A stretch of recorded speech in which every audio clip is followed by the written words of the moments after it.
On prend un livre qui nous intéresse en mauvais état, parce qu'on tient à le garder, donc on estime qu'il est important de le rénover en quelque sorte. Donc on part d'un livre, on lui enlève sa couverture, on enlève à l'intérieur toutes les ficelles, tous les éléments qui ne sont pas en bon état, et on forme des cahiers, comme des cahiers de classe.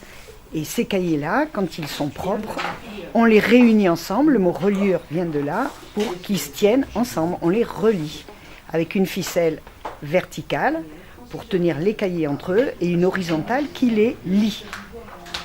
Après ça, il y a différentes étapes pour arrondir le livre, lui présenter une couverture, lui donner un aspect net, un peu rigide, et à la fin, on l'habille comme on en a envie, de toile, de papier, Après, c'est le côté artistique de chacun qui intervient pour agrémenter et enjoliver ce livre auquel on tient.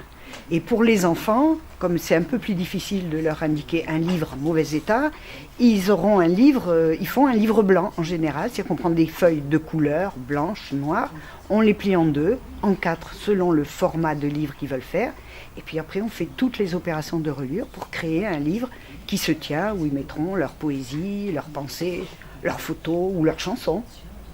C'est le but de créer soi-même un livre. Un livre qui est de belle qualité, on le relira plein cuir. Un livre qui a un carnet de recettes, on le fera avec une toile plastique, nous on appelle ça le sky, c'est-à-dire que ça ressemble à du cuir mais c'est tout synthétique. Et puis même des livres qui sont uniquement à les consulter, on les mettra en toile. Mais ça c'est le goût de chacun et ce que chacun estime pour son livre. Il faut être très soigneux parce qu'un livre dont la couverture ne sera pas en angle droit, il sera un peu tordu. Et ça sera vraiment pas beau à regarder.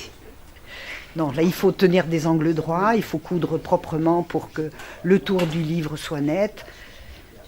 Oui, ça demande de la minutie. Ils sont normalement capables de faire l'opération de A à Z. La seule difficulté, c'est de titrer le livre. Ça, c'est la dorure, c'est un autre métier. Donc en général, on le fait faire par des professionnels à l'extérieur. Ou alors, on fait une étiquette informatique qu'on collera dessus. Enfin, ça dépend aussi de chacun. Un plein cuir, on le donnera à dorer, comme on dit, faire une jolie écriture derrière le livre pour donner l'auteur et le titre du livre. Et cet atelier fait partie de l'association Léo Lagrange, comme la bibliothèque ou le théâtre. C'est la partie culturelle de cette association qui est plutôt sportive. Et l'atelier existe depuis très longtemps. Moi, je n'y suis que depuis 10 ans. Et on apprend la reliure de A à Z tous les jeudis après-midi de 14h à 17h.